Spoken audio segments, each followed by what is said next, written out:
Well, I'm really excited to introduce our speaker today. I think I need to be sharing my screen, so hang on one sec here. Leonard Pace from the Schmidt Ocean Institute. Schmidt has been such a strong partner for COBRA, and Leonard has served on our executive committee, just coming into a second year. And we were really excited that he was willing to do a webinar and tell you all about the amazing ocean exploration opportunities with Schmidt Ocean Institute. And if you have questions along the way, you're welcome to put them in the chat, but we will have a formal Q&A afterward as well. So Leonard, I'm going to hand it over to you. All right, thank you. All right, let me get my slides up. All right, is everybody seeing it? Looks great, Leonard. All right, thank you. Oh, one more button. And all right.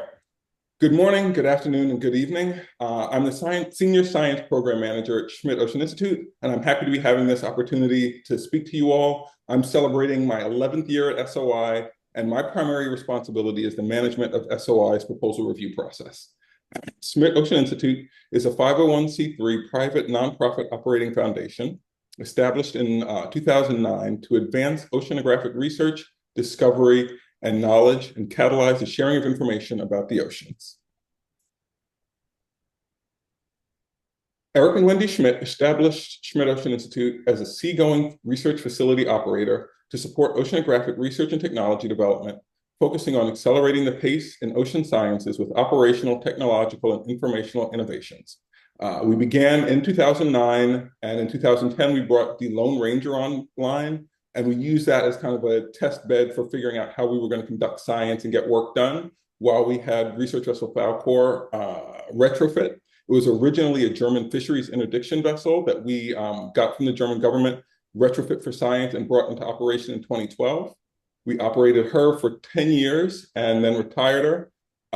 Over that time period, she sailed 81 expeditions and hosted over 1,000 scientists from around the world. It was donated to the Italian CNRS and has been renamed as Gaia Blue, and is still continuing to do science for ocean science today.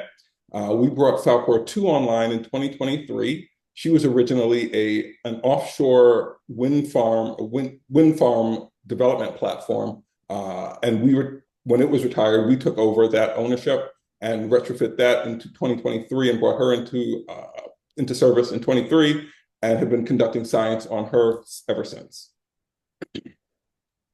Through the next 10 years of our strategic framework will be used to direct the projects we support as we work in seas around all 7 continents. It speaks to our mission to combine advanced science with state-of-the-art technology to achieve lasting results in ocean research, to catalyze the sharing of information, and to communicate this knowledge to audiences around the world.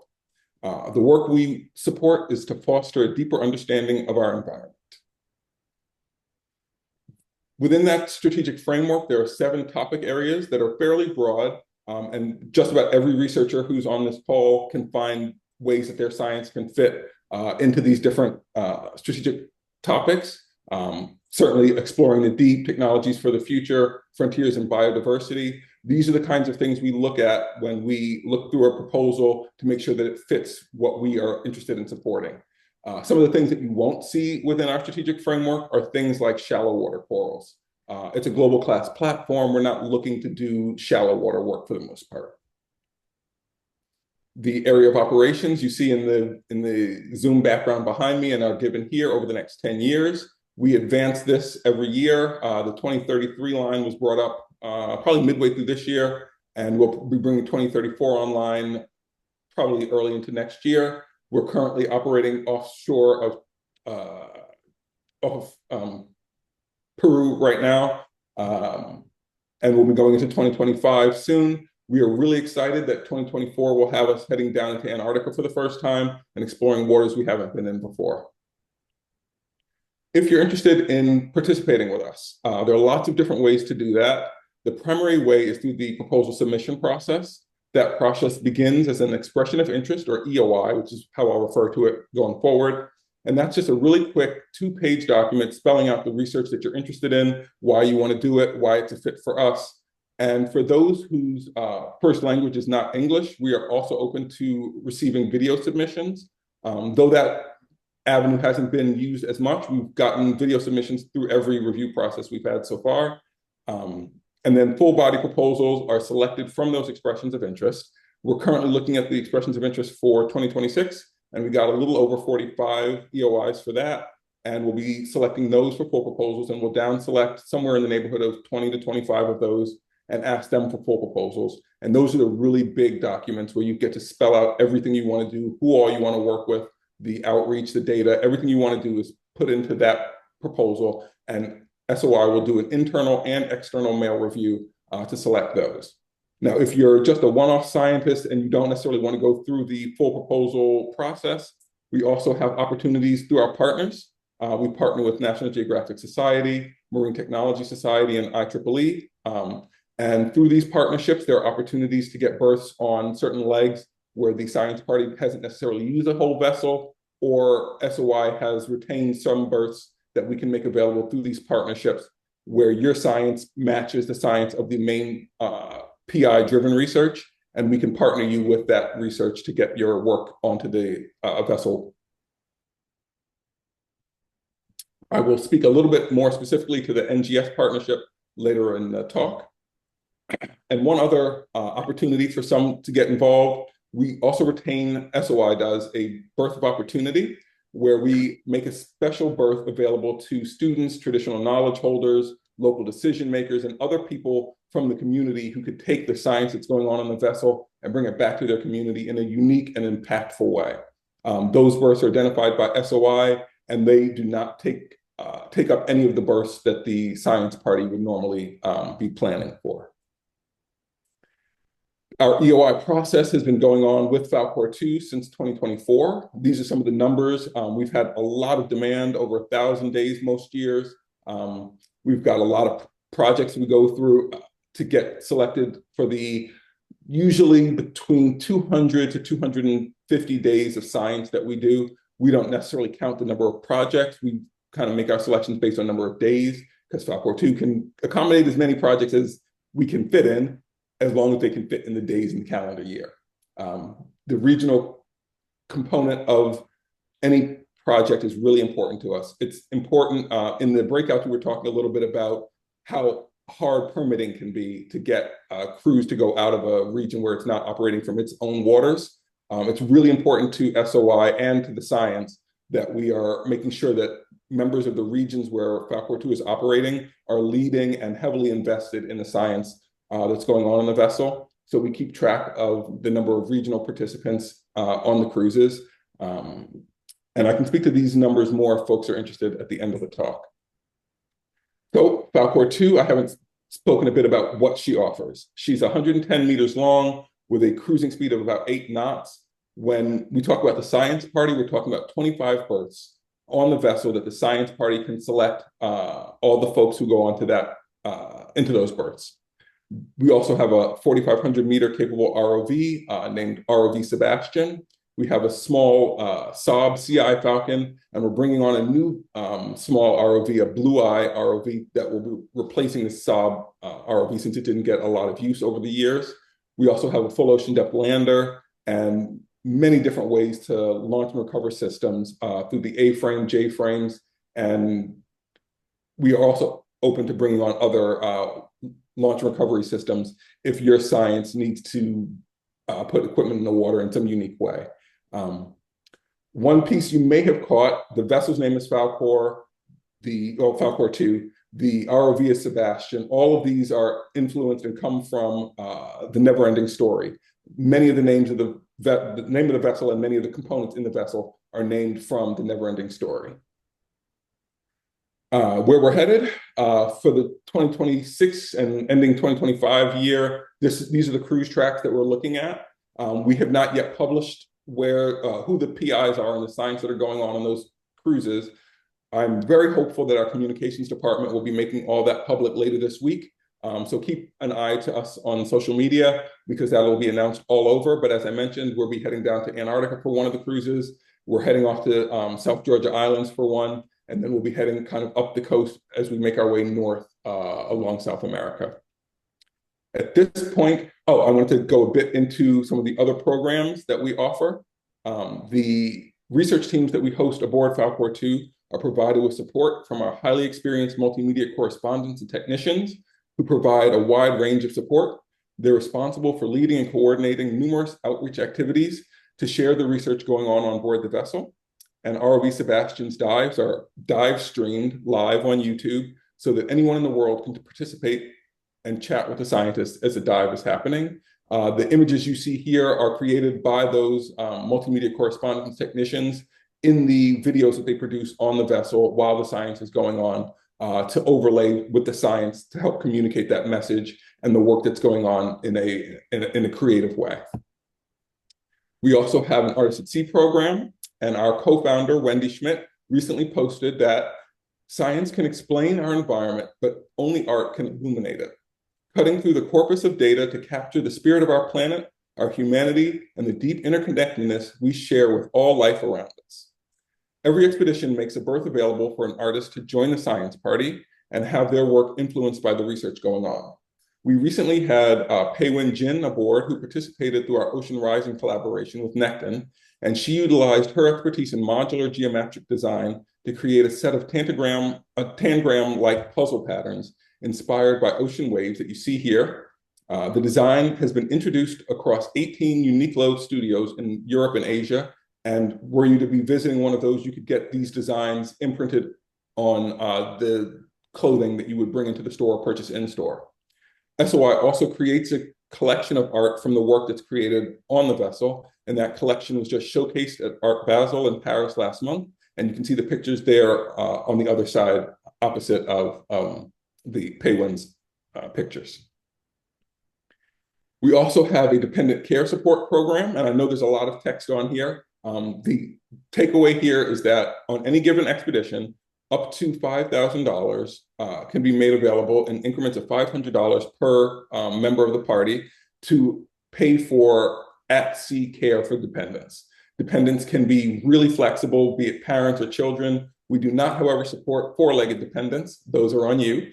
But we are trying to make it so that funding is not the reason that a scientist can't come on the vessel. This much money can be a really big influence for some communities to be able to send members of their research teams to the vessel. And we're really, really proud to be able to offer this. And the quote there is from one of the recipients of this funding last year. And I'm going to take a break from speaking and run a short video that I think folks will appreciate, particularly on this call. Please let me know if you can't hear the video. Came here to test technology to further understanding of hydrothermal systems at the seafloor, and we came here to merge all of those things together. Normally, you're often just lost and blind at the bottom of the ocean. Because we had the maps and because we had the synthetic aperture sonar, we were able to drive with pinpoint accuracy to all the various spots we wanted to go. When you drive up to a vent with the ROV, everything's dark, but as you get closer, things start to slowly illuminate. And the first thing you always see when you approach a hydrothermal vent is the bacterial mats. And I'm like, got it. Just like that. We found, 7 or 8 actively venting complexes, towers 10, 12, 15 meters tall. The highest temperature was over 250 degrees, and tube worms and all of the animals. And to me, that really validated our approach. A good example of the technology is one of the sites we went to, we had the ship-based bathymetry, so we knew that this was a place that was likely hydrothermally active, but no one had ever discovered any venting at the site before. So we went down with the ROV and we mapped with the M3, and right away we saw indications that's probably where there's some hydrothermal vents. We can now see if a vent is active or inactive simply from the SAS data. Knowing the texture of the seafloor, that'll give you information on what types of animals can live there. So this could really change our understanding of, distributions of different animals or how ecosystems function, those sorts of things. We're the first ones to really try this using the SAS as an exploration tool. So what can you see with SAS, synthetic aperture sonar, that you don't see with regular sonar systems? It's just more detail. Seeing the black smoker on the SAS image, I think no one expected to see that. That's something that's unique. So I think this is a great advance that we got.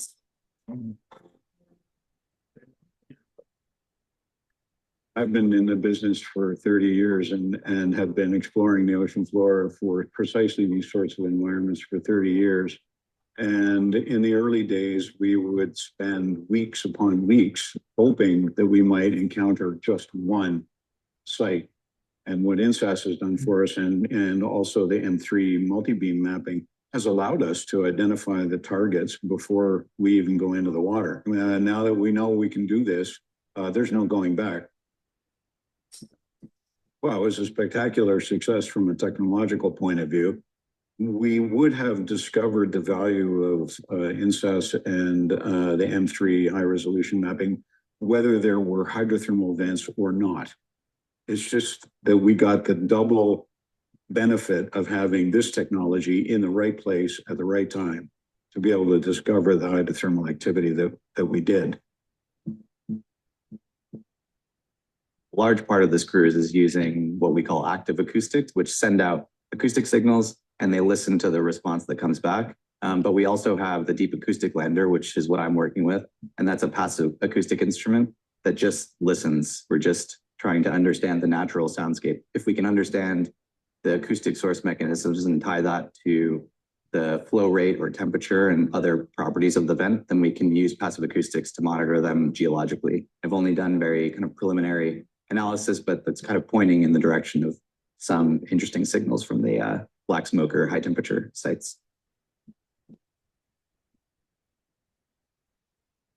Esto favorece a Ecuador, a Galápagos y al Pacífico Este tropical. Si nosotros adquirimos el conocimiento de los ecosistemas de profundidad, tenemos más argumentos para ayudar a la conservación no únicamente de una isla, pero de una región de extrema importancia, que es el Pacífico Este tropical.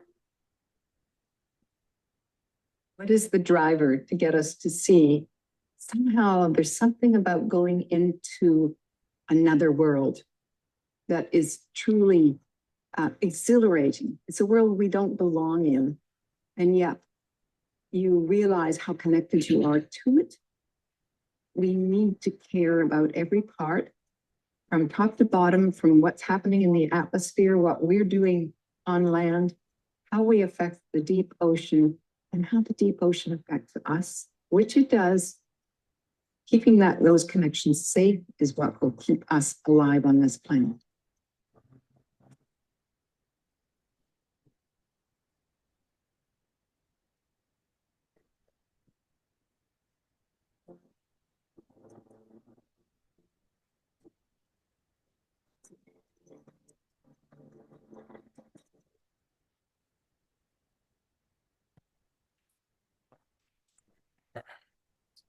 There we go. All right. So, in addition to the work that goes on Falcor, we also partner with a large group of entities, the Belmont Forum, Seabed 2030, but we also have some really specific partnerships that kind of we leverage on a more regular basis, like I mentioned with MPS and IEEE, Nat Geo, Ocean Census, and the Ocean Coalition. The Ocean Coalition is the one I'm going to speak about next, because that's one that I don't think a lot of folks are familiar with, and I think there's a lot of excitement about what we're doing with the Ocean Coalition. The Ocean Coalition represents 3 philanthropies created by Eric and Wendy Schmidt as they support a wide range of initiatives related to society and environment, of which oceans is an important component. 11th Hour Racing works to mobilize sports, maritime, and coastal communities with an innovative approach to inspire solutions for the ocean and promote collaborative, systemic change through 3 primary areas of engagement.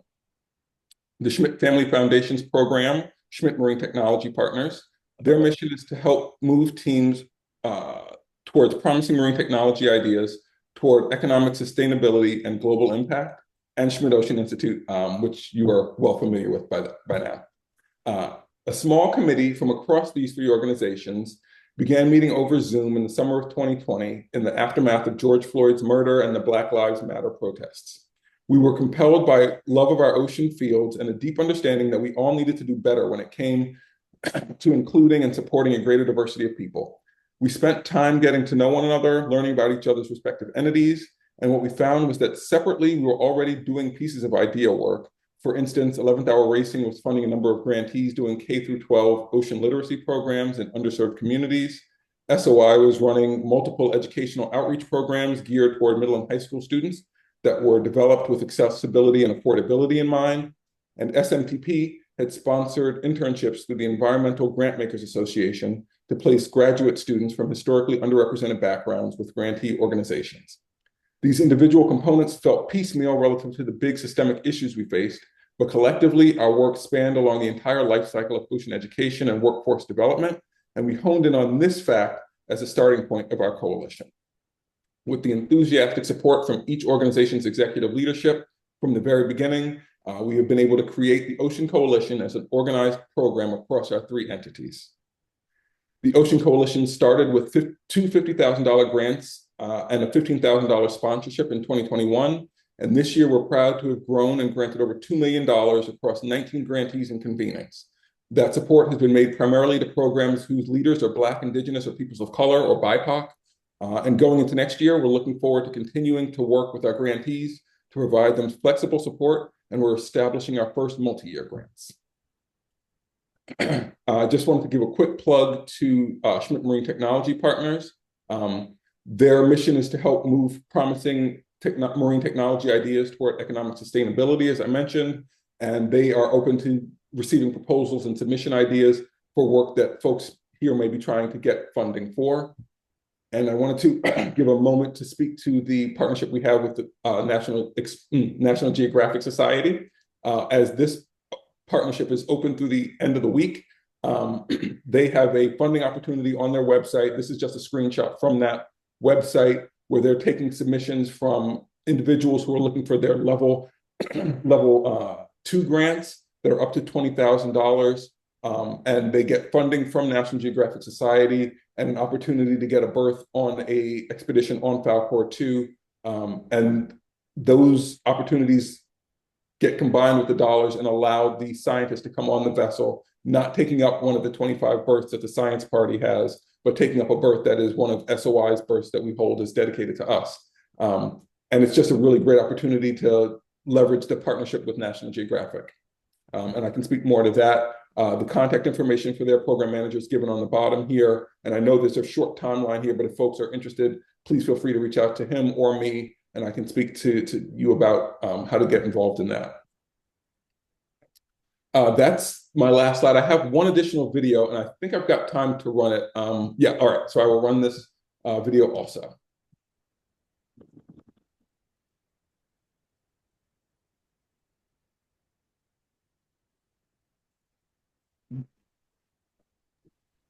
Leonard, we're not hearing any sound on this video. Is that? I think a lot of people think that's a very Now we do. Oh, okay. one-dimensional thing. So it's just dirt, but it's a treasure trove.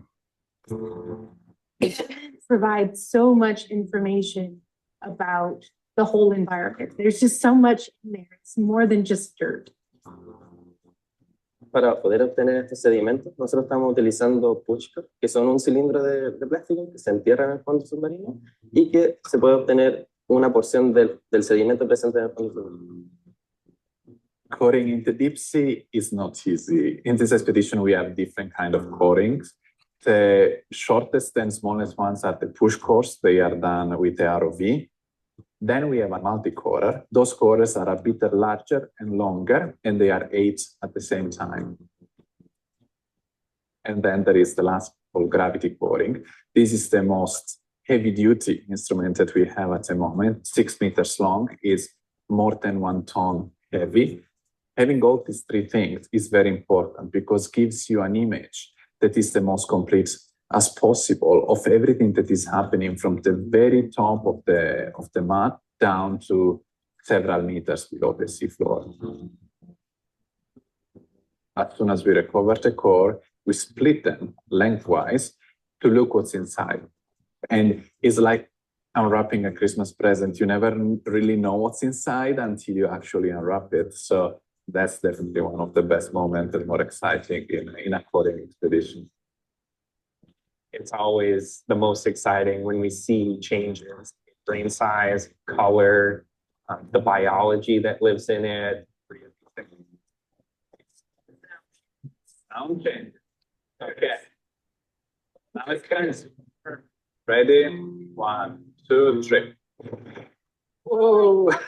Here you are. Our chemosynthetic worms. So, I don't know if there are shells inside it. And on the seafloor, we went through tube worms. What we don't have is that upper unit layer like we had in the other floors. The shell. Yes, right. Sharp boundary. Fairly homogeneous clay. Okay. Interesting. Very nice.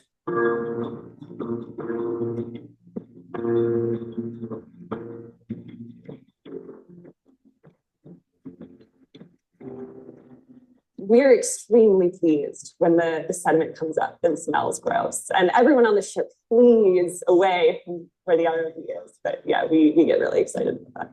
Yo le digo que es un olor que se asocia al éxito porque nos indica de que aquí encontramos vida en condiciones anóxicas. I don't mind the smell. I don't mind getting dirty. I just don't like when it gets under my fingernails. Getting messy helps us to learn new things and teach people new things. Nuestro trabajo en esta expedición son organismos que viven enterrados sobre los granos. La gran mayoría de la gente no dimensiona la importancia de estos organismos. Estos organismos cumplen un rol sumamente importante, por ejemplo, la formación de suelo marino, la generación de materia orgánica, el reciclaje de nutrientes. So the sediment is where a lot of the microorganisms that we study live, feeding off of the methane that is coming up from below and the sulfate that's coming down from above. And they're able to then use the sulfate to get rid of the methane in the system. If that methane reaches the atmosphere, it's about 30 times more potent of a greenhouse gas than carbon dioxide. These organisms are really performing this important service. Es importante para nosotros poder describir estos microorganismos y posteriormente ver algún potencial biotecnológico, como por ejemplo enzimas, proteínas, incluso pigmentos, que puedan tener alguna aplicación en la industria, con el fin de poder reemplazar los catalizadores químicos que son altamente contaminantes por estos biocatalizadores. By diving with ROV, we can see what is happening right now, but the sediment allows us to go back in time. And especially in deep sea sediments, you have this record of the past that is relatively untouched. The most recent seafloor is going to be at the top, but as we go down into the core, so deeper and deeper in the sediment, we go progressively back in time. So up here at the top of the core, we see a very dark, silty, maybe fine sand mud. As we go down core, we see a very thick bed of bivalve shells. They're kind of jumbled up, which can tell us a little bit about the process in which they were placed in. As we move farther down core, we see a contact. Theoretically, this could be earthquake shaking. So in a way, it's the Earth's history being recorded through the deposition of sediment. I think that whenever you can understand the past, it helps you better understand the future. Obtaining the sediments, it's such an extreme, such a crazy environment, and it's often expensive to get there. But I think that once someone realizes how much information you could glean from the sediments, then it's easy to make a decision to study it.